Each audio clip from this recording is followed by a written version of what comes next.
Today, we are tackling something that will completely change how you look at building wealth. Look, imagine you finally save up your first major chunk of money, but instead of growing it, it just kind of sits there. Or even worse, you lose it.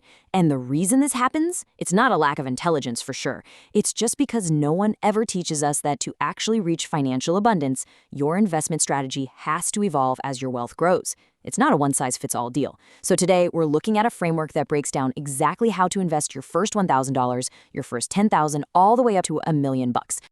Right off the bat, there are two massive traps people fall into when they're just starting out. On one hand, we have cash literally just rotting away to inflation because people are paralyzed by fear. You know the feeling. On the other extreme, you've got people throwing their hard-earned money at a friend's hot stock tip or some random crypto penny coin, and they just watch it bounce around with absolutely nothing to show for it. We are shifting entirely away from gambling today, and we are definitely moving away from paralysis. We are moving toward automation.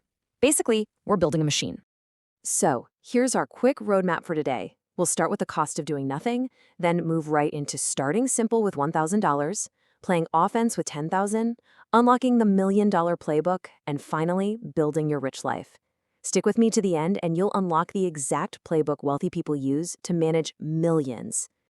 Okay, Section 1, the cost of doing nothing, avoiding the 27.99% trap. Look, financial paralysis isn't just a neutral state. Ignoring the math quietly costs people tens of thousands of dollars over time. Usually, it's by leaving them incredibly vulnerable. When a surprise emergency hits and you don't have a plan, well, that's exactly when you fall right into crushing 27.99% credit card debt. So doing nothing, it's actually the most expensive choice you can possibly make. Moving right along to Section 2, starting simple with $1,000. At this initial tier, the absolute most important thing is not obsessing over the perfect optimization. Nope, it's simply overcoming inertia. It's all about building the habit.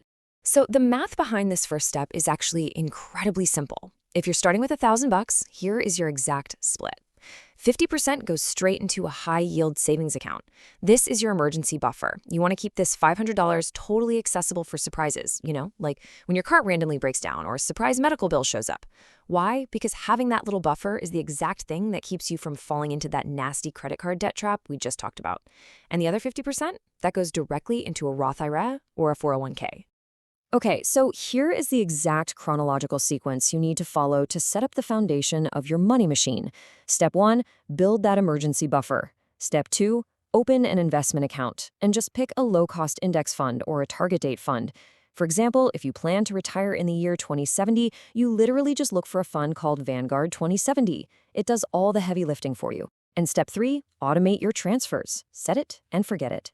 $50. Seriously, I want to stress this number for a second. Setting up an automatic transfer of even just $50 a month is a habit that is worth more than almost anything else you will ever do. Actually, I'll go a step further.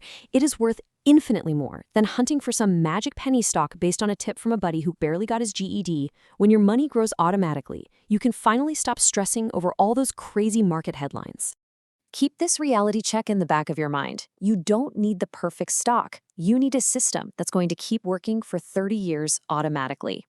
We are totally done playing defense here, and we're done hunting for a magic bullet. At the $1,000 level, we're just building a beautifully boring, highly profitable machine. Which brings us to our next tier, Section 3, playing offense with $10,000. First of all, if you've hit $10,000, congratulations. Seriously, you've proven you can save and actually build a working system. But the mindset shifts now. We're going from playing defense to playing pure offense. And the absolute best way to play offense? Capturing free money. Let me just show you the sheer mathematical power of a 401k match. If your company offers a match, and let's say you make $100,000 a year, a 3% match automatically turns your $3,000 contribution into $6,000. Just like that. It literally doubles.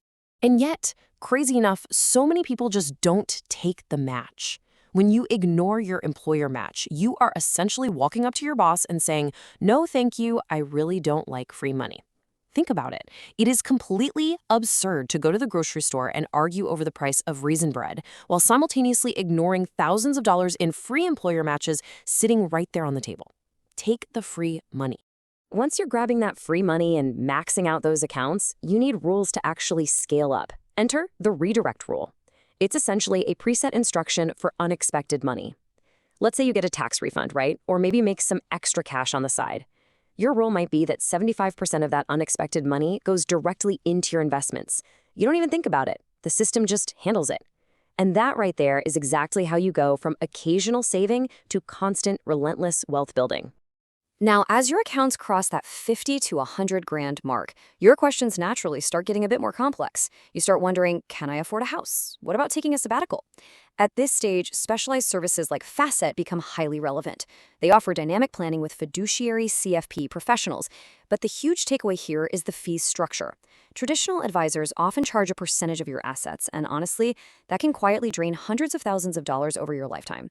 Services built for the scaling tier use an affordable flat membership fee instead, because now it's all about protecting the wealth you are building.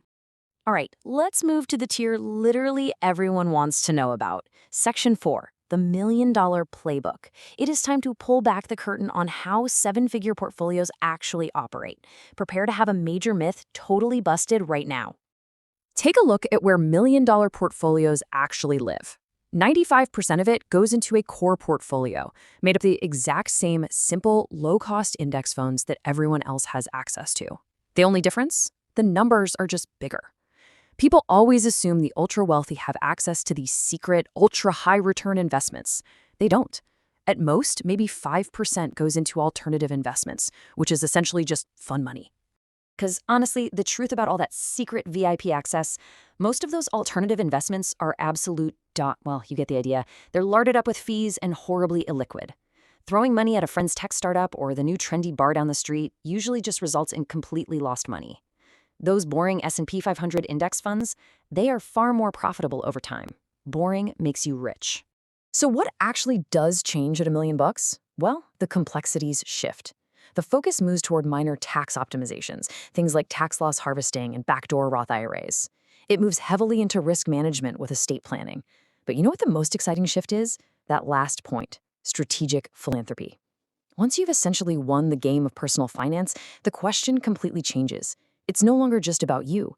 It's about who you can surprise, who you can delight, and how you can actually use your money to shape the world, whether that's funding local scholarships or building clean water projects. And that brings us to our final section, building your rich life. This is where we tie all of these mechanical financial steps back to the real reason we do any of this in the first place, ultimate freedom.